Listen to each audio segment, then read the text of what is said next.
What's the smallest amount of power you've ever seen go to someone's head?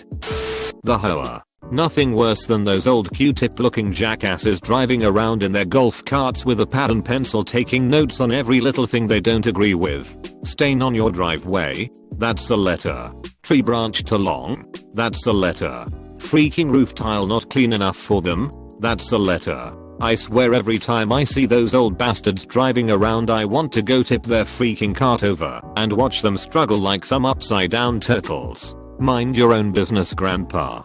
I may be a bit bitter. Volunteer vacation Bible school group leader. I was 11, on the younger side for my grade, going in 6th grade, and a guy didn't believe I should be in the 11 to 12-year-old group. I wanted to be with my friends and classmates, who I knew, and who knew my age. The guy refused to believe any of us, thought 12 middle schoolers had spontaneously concocted a conspiracy to include me, and sent me to the 8 to 10-year-old group. And we really put up a fight. He was just convinced he could tell my age by looking at me, and I was not particularly small or young looking. The difference between 7th grader activities and 3rd grader activities was too much for me to handle. I acted like a total dick the whole first day, until that teacher asked me WTF my problem was. Told her, got sent back to the right group. That's when my love for non-violent protest began. I used to work in an office that was pretty laid back. The department head had a pretty chilled out secretary who'd ask what we wanted when doing office supply orders and stick in extra perks if anyone wanted something. Cabinet was left unlocked so we could help ourselves, but no one took the piss. She left and we had some fresh from college girl. Talk about the power going to her head. She locked the cabinet and would force managers to ask permission for a pen or folder. You'd have to prove why you needed something. Even went so far as to create requisition forms if we wanted a pack of post-it notes. She also then decided that it was up to her who had access to the senior manager due to the layout of the office. She'd try monitoring how long people went for bathroom breaks when she was at the bottom of the pecking order, and get upset when told to fuck off by guys in their 40s and 50s. A total little Hitler and the nastiest piece of work I've ever had the misfortune to be stuck with. Whilst there she got married, and when she came back from honeymoon, bitched about how no one from the department came to the wedding. I wonder why. The site manager where we work went on holiday for 2 weeks, so he was temporarily replaced by the biggest thick Jobsworth cunt I've ever come across. We were halfway putting up roof trusses, and he comes up and yells at us to stop. You're at a height without wearing harnesses. We are putting a roof up in the middle of the property, standing on steel platforms designed for this purpose. No, anything over 2 meters you need a harness. Backquote, if there's a risk of falling, yes, but there's no risk here. Apostrophe. You need a harness or you can't work. We lost our shit. Backquote, how the fuck are we meant to get this roof up if we are tied to the fucking scaffolding? You dumb cunt. I want you removed from the site. Backquote, fuck you then. We then rang up the actual site manager, knowing we'd piss him off ringing him on holiday, but it had to be done. We explained what that bellend was trying to do. He asked to be put on the phone to him. After a lot of yeah, okay, I understand. I'm sorry. Jobsworth hung up the phone. I'm sorry, you can resume your jobs. Never saw him again. My university has a shuttle service that is operated by the city, but it only loops around university grounds. If you are a student at the university, you get a monthly bus pass through the fees you pay to the university, but in order for it to be loaded to your transit card, you need to request it before using it. The tap system thing on the bus will make a certain sound if your card works and another if it doesn't, so if you haven't loaded your card it would make the same sound as when you had insufficient funds. Most bus drivers let students on if the tap didn't work, since they knew that we all had the pass and that we just forgot to load it. Some were a bit stricter and made you show student it, but they always assumed we used the honor system and let us all on the bus. One time, this one kid got on the bus and realized that he had forgotten to load his card, and when it beeped he explained the situation to the bus driver, who responded it's $2.75, and the kid looked into his wallet and realized he only had bills, but not enough change. He was respectful throughout, but when he told the driver I only have $1. $50, but here's my student ID, and the driver responded, you can pay me $2.75 or I can call campus security and pay them instead. The kid had to get off the bus and walk 20 minutes in the freezing rain because this guy decided to use the slightest bit of power to force the poor kid off the bus. Certain mods in certain countries subreddit who blanket ban anyone who don't follow their political leanings / narrative and then send salty mod message to banned users. I think that actually the smaller the amount of power a person has been given usually relates to the more it goes to their head. Hall monitor in HS was on his game. You ain't getting down that hall without a pass, son. New young guy who works in the local supermarket. You better believe he's checking every owned and refusing service, even if they're so old they're barely alive. Whereas on the opposite end of the spectrum I have had managers who have been chilled about situations where I thought they would have lost it in. Maybe the common denominator here is experience rather than age. When you are first given responsibility / power you want to do everything to make sure it is done right and set a good example. After a while you chill out and realize nobody really gives a shit. My junior coworker got an intern. I felt bad for that nice intern. She criticized everything the intern did and micromanaged every aspect of her project. Project might as well have been designed by my coworker because nothing the intern did was good enough. On top of that, my coworker gave her terrible reviews for not being on top of it. Maybe if you didn't terrorize her, she could've done something interesting. And this was the second intern that she harassed and gave bad feedback. I hope the managers catch on and stop giving her interns when she asks for them. I was a safety patrol officer in 4th and 5th grade. Our job was essentially to stand in the middle of the hall before school, tell kids not to run, and tell them to walk on the 3rd tile from the right. The only other duty was to raise and lower the flags. I took this to mean that I was a beat cop charged with keeping law and order as I saw fit. For some reason, we had elections to determine ranks, had basically no effect on anything. I was one of 2 lieutenants, outranked only by the captain, who was my best friend. Therefore, I bossed all the other safety patrol officers around and told them what to do. The worst was the way I treated other students.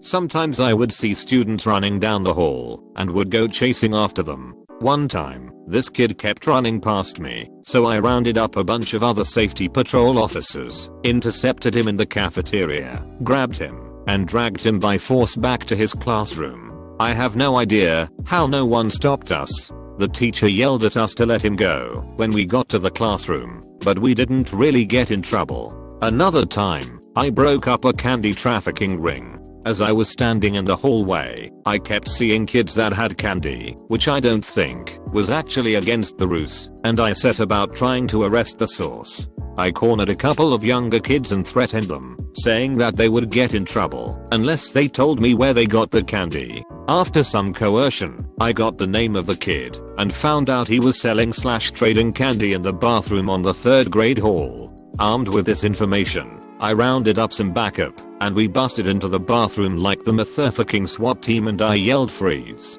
In reality we probably just walked in, but I felt like the SWAT team. The kid tried to stand up to us, but he was outnumbered, so we confiscated all the candy he had. I threw what I took from him in the trash because I had a justice boner. The other safety patrol guys though wanted to take the rest of the candy for themselves. I let it happen, but I ordered them not to eat any until they got home. Suffice to say, I let almost zero power go to my head. I promise I wasn't usually an asshole. I was a pretty nice kid overall. The church bought the Sexton a new high-power vacuum cleaner that was incredibly loud. It resounded through the building's spacious acoustics. During weekdays, every time someone would want to pray or the organist began to practice, the Sexton would turn on the noisy machine. By the perverse grin on his face, he took sadistic pleasure in being in control by annoying others. Became president of a college club that did musicals. It wasn't even the theater department. It was literally 30 people who just wanted to do musical reviews, even though they weren't theater students. He ran the group into the ground and insulted almost everyone at auditions. He cast the shows, so it was starring his GF, who actually was a theater student, but not good enough to be in the college's shows, and him. If he knew you were self-conscious about something, he'd literally cast you in a role that had to do with that, just because he could. During that time I was having some issues with food and body image, and even though I was stick thin, I felt like I was obese, and had talked to the group before about it after I passed out one day due to lack of food. Almost everyone in the club was supportive and cut down on the comments about weight. For a show he cast me as Edna Turnblad from Hairspray, a character that is supposed to be quite large and is normally played by a man. I'm female. It seems a bit silly now, but I was enraged, especially since I wouldn't actually sing, the whole purpose of joining a musical group. I wasn't the only one. People got cast in roles they didn't audition for and would upset them to play. By the end of it, of the 30 people cast, they were left with 8. Coworker and I were both in consideration for a co-manager position at a retail store, and I worked my ass off trying to get the promotion. Because coworker was better friends with one of the managers, she got the promotion and was given responsibility of handling work schedules, break time, etc. She immediately ignored and time off requests, even ones that had been made weeks/months before she came on board, and started changing around work schedules to accommodate her friends that preferred working the midday shifts so they didn't have to work early or stay late. Eventually another co-manager quit, and they put all the additional work on her instead of hiring someone else. It got too much for her to handle, and she just stopped coming to work one day and never returned. Mega Church has a student internship where you pay to work at the church for the better part of a year. These kids will be filing paperwork, playing keyboard for church services, and running camera for the in-church jumbotron. A few years into it, new guy takes over the reins and decides he's going to implement some intense Hell Week style stuff to thin the herd. So he decides they'll get a full-size cross and walk across a large southern city with no rest or food for 24 hours. One of the kids collapses alongside a major street in the city. The guy in charge is walking along under an umbrella while these kids, in summer heat, walk across town, and one of them collapses. He berates with, "Don't you want to do this? Think of what Jesus did for you." A complete stranger sees her collapse and pulls over. This woman is a RN, registered nurse, and on the spot diagnoses her with exhaustion and severe dehydration. The guy in charge explains they get a water break up the road. The RN says no, throws the girl in her car and takes her to the ER, where the doctor says in plain language she would have died if they tried to revive her out there and kept her in the heat any longer. So, train people to file paperwork. Levels of power almost kill a kid looking help their church, and add text their resume back quote. While in the military, a dude tried to pull rank and ordered me to do something, but we were the same rank. So then he goes time in service. I had him beat there as well. Military is full of ignorant assholes who, with even a very limited power, seem to relish it.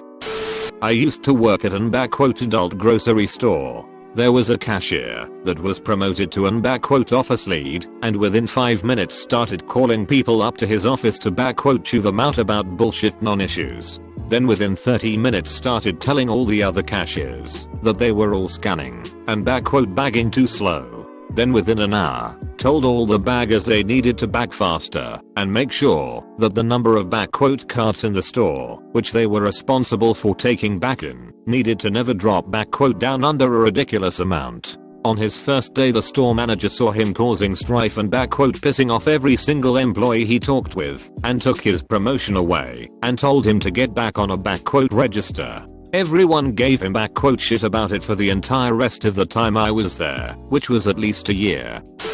Fanfiction writers who got in early. No joke. I've come across fanfiction writers, groups of them even, who are popular in the fandoms they're in, mostly because they were one of the first to arrive and start writing fanfiction for that fandom, and it has gone completely to their heads, to the degree that they believe they are end-all authorities on just about anything English related, even though they have no formal training. They believe that they are writers without question, and they even insult and deride actual authors of published works as hacks for daring to charge people for money. I've seen these ego-inflated idiots talk about how they know better than Asimov or Bradbury, about how writers like Brandon Sanderson are just trash who don't know how to write, etc etc. They'll hang out in fandom and writers chats and spew this crap at anyone who listens. The worst bit is that people do listen. These early ones will band together to create a self-reinforcing group, and that trickles down to a lot of newcomers who will totally buy into the power fantasy of someone claiming they know better than some of the greatest writers of all time, because a number of the most respected people in said fandom say they are right. Again, mind you, these are fanfiction writers mocking real writers and calling people who make money off of their writing hacks for taking the easy route. No joke, seen some of the quotes here this very week. 43 When I worked in the oil industry, our department gave the HSE rep job to an absolute neckbird. This dude was an anal cunt, total scum, never practiced what he preached, and would write you up for the pettiest stuff possible. I remember having a row with him once over terminology of a mini gas cylinder and how to lift and handle one. These things were about 80 centimeters tall and weighed 25 kilograms fully laden. Guy was adamant that it should be called a bottle and must be handled in a trolley only, not deadlifted from the floor and carried with both hands to the trolley, which was up a small set of steps from where the cylinder was attached, a fact that he ignored and then replaced with 3 minutes solid of rabid screamed whataboutery, concluded by myself telling him politely to fuck off. He didn't last very long in his time as our rep, the division head eventually telling our boss, as he was actually interfering in other departments' HSE stuff, held up meetings to argue over terminology, and was in general a cunt, to replace him, or say goodbye to his raise. Newly elected general member of my community orchestra's council at the full orchestra's AGM. She was already in charge of the roster of who brought biscuits and milk to rehearsals for break, but tried to change how things were run about 5 seconds after being elected.